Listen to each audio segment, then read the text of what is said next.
Today we will make edible slime at home.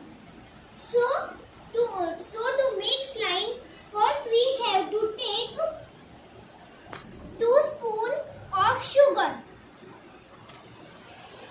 3 spoons of water and well mix it.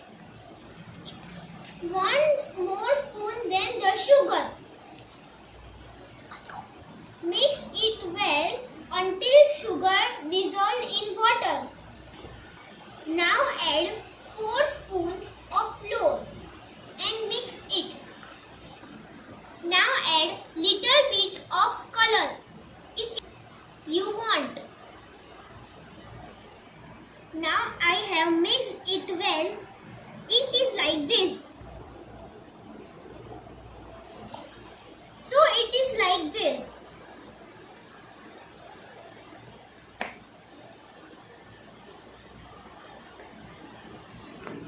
Then take this much of oil, 1-2 drops of oil,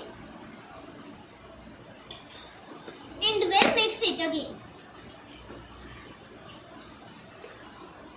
And you will get shine in this. You have to take edible items to make this slime. Then if you think that this is slight thick, so you can add some flour. And you will keep it for some time, and the